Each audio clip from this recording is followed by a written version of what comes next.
तो दो देशों के किसी भी विवाद में किसी एक का पक्ष लेने से शांति नहीं आ सकती। शांति के लिए निष्पक्ष होना जरूरी है।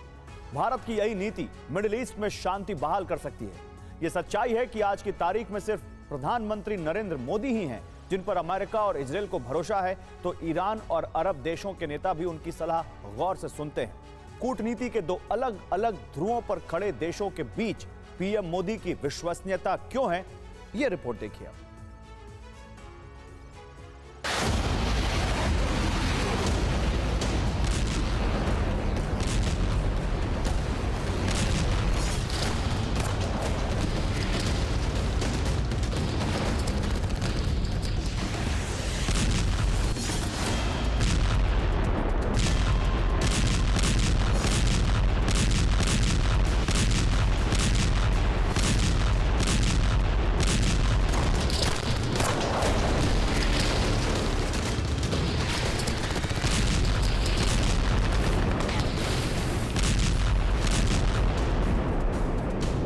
इजराइल और हमास की जंग शुरू होने से 14 दिन पहले इजरायली प्रधानमंत्री बेंजामिन नेतन्याहू संयुक्त राष्ट्र महासभा में भविष्य के मिडिल ईस्ट का नक्शा लेकर पहुंचे थे।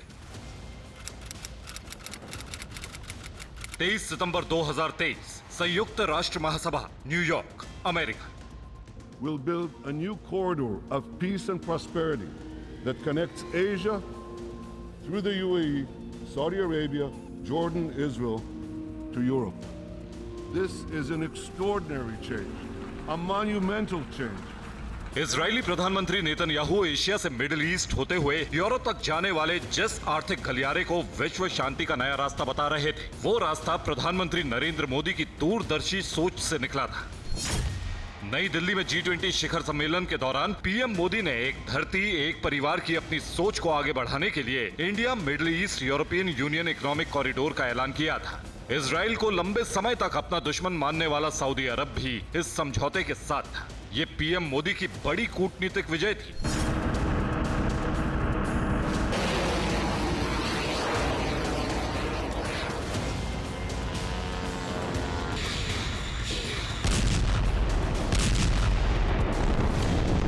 लेकिन इजराइल पर 7 अक्टूबर को हमास के हमले ने इस दोस्ताना पहल को भी पलीता लगा दिया। अमेरिका और इजराइल को शक था कि यह हमला ईरान की साजिश का नतीजा है।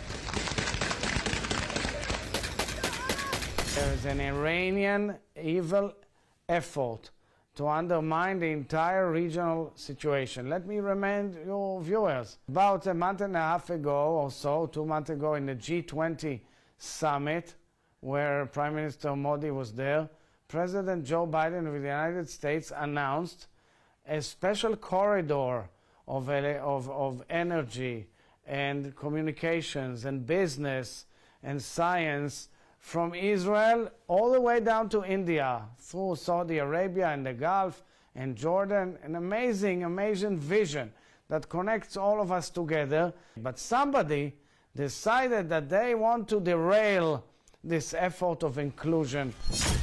इजराइल की सरकार और सेना को हमास से बदला लेना था, जो बंधकों को छुड़ाने और इजराइल के लोगों का भरोसा जीतने के लिए जरूरी था। पहले यही माना गया कि कुछ हफ्तों तक गाजा पट्टी पर बारूद बरसाने के बाद इजराइल का गुस्सा ठंडा हो जाएगा, क्योंकि पहले भी हमास और इजराइल के बीच ऐसा होता रहा है।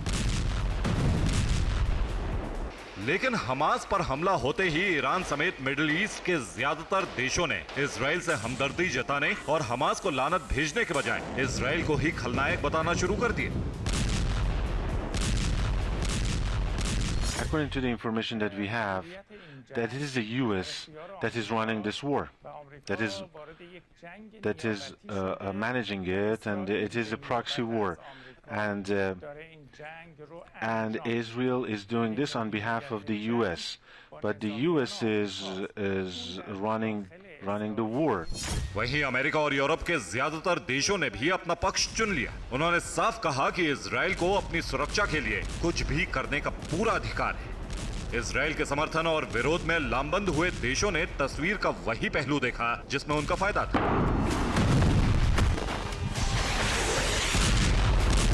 सिर्फ भारत ही था जिसने हमास के हमले को आतंकी हमला बताया। हम सब के लिए चिंता का विषय है। और इजराइल को भी आईना दिखाया कि हमास को खत्म करने के चक्कर में बेगुनाह फिलिस्तीनियों पर हमला सरासर गलत है। सिविलियंस की मौत कहीं भी हो निंदनीय है। गाजा युद्ध के दौरान सिर्फ भारत ही था जो पूरी तरह से तटस्थ दिखा। प्रधानमंत्री मोदी ने इस संकट को रोकने के लिए सिर्फ बयान नहीं दिए बल्कि कूटनीतिक मोर्चे पर भी पूरी तरह सक्रिय हो गए। उन्होंने इजराइल समेत उन सभी देशों के राष्ट्रीय अध्यक्षों से संपर्क साधा जो हमास के खिलाफ इजराइल की जंग में डायरेक्ट या इनडायरेक्ट रूप से जुड़े हुए हैं। हमास पर हमले के तुरंत बाद प्रधानमंत्री मोदी ने 10 अक्टूबर को इजराइल के पीएम बेंजामिन नेतन्याहू से फोन पर बात की। उसके बाद उन्होंने फिलिस्तीन के राष्ट्रपति मोहम्मद अब्बास को फोन लगाया। 23 अक्टूबर को मिडिल ईस्ट में शांति बहाली के मसले पर पीएम मोदी और जॉर्डन के किंग अब्दुल्लाह की फोन पर लंबी बातचीत हुई। 29 अक्टूबर को मिस्र के राष्ट्रपति अब्देल फताह अल सीसी को फोन करके पीएम मोदी ने मिडिल ईस्ट का संकट सुलझाने पर चर्चा की। 4 नवंबर को प्रधानमंत्री मोदी ने ब्रिटेन के पीएम ऋषि सुनक और फिर यूएई के पीएम शेख मोहम्मद बिन जायद अल नहान से फोन पर बात की। मुद्दा यही था कि इजराइल और हमास की जंग को मिडिल ईस्ट में फैलने से कैसे रोका जाए। जब हमास और इजराइल की लड़ाई ईरान तक फैलने की आशंका गहराने लगी तो प्रधानमंत्री मोदी ने 6 नवंबर को ईरान के राष्ट्रपति सैयद इब्राहिम रईसी से फोन पर बात की। हर देश के नेता को पीएम मोदी ने यही समझाया कि हमास और इजराइल की जंग अगर और भड़की तो पूरी दुनिया इस आग में जल जाएगी।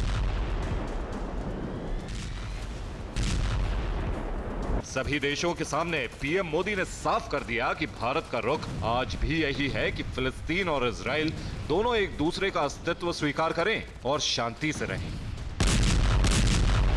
जानकार मानते हैं कि मिडिल ईस्ट में शांति का इकलौता रास्ता वही है जो भारत बता रहा है, 2 स्टेट थ्योरी और बातचीत से विवादों का हल। भारत की बात मायने इसलिए रखती है क्योंकि इसमें भारत का अपना कोई स्वार्थ नहीं है। अगर स्वार्थ के आधार पर फैसला करना होता तो पीएम मोदी के लिए पक्ष चुनना बहुत आसान था। अपने रणनीतिक स्वार्थ के तहत भारत सीधे सीधे इजराइल का पक्ष लेकर अमेरिका और यूरोप को रिझा सकता था। हमास के हमले को नजरअंदाज करके फिलिस्तीन के पक्ष में खड़ा होने में भी भारत को फायदा था, क्योंकि तब वो उन अरब देशों की नजर में हीरो बन जाता जो इजराइल को दुश्मन मानते हैं। लेकिन गाजा संकट को भारत ने अपने स्वार्थ के नजरिए से नहीं देखा। प्रधानमंत्री मोदी ने इसे ग्लोबल संकट माना जिससे निपटने का एक ही तरीका है, वन अर्थ वन फैमिली। और डिसिसिव बनाएंगे। एक साल में हम सब ने मिलकर ये करके दिखाया है। हम सब ने मिलकर G20 को नई ऊंचाइयों पर पहुंचाया है। अविश्वास और चुनौतियों से भरी आज की दुनिया में ये आपसी विश्वास ही है जो हमें बांधता है, एक दूसरे से जोड़ता है। इस एक साल में हमने one earth, one family, one future में विश्वास जताया है और विवादों से हटकर एकता और सहयोग का परिचय दिया है। फिलहाल गाजा में जंग के 51 दिन बीत चुके हैं। अगर बंधकों की रिहाई की डील आगे नहीं बढ़ी तो 24 घंटे बाद फिर से गाजा पट्टी में बारूदी घमासान शुरू हो जाएगा, जो इस बार पहले से घातक होगा, क्योंकि अब इस जंग के दायरे में फिलिस्तीन का वेस्ट बैंक इलाका भी आ चुका है। Bureau report, TV9 Bharatvarsh.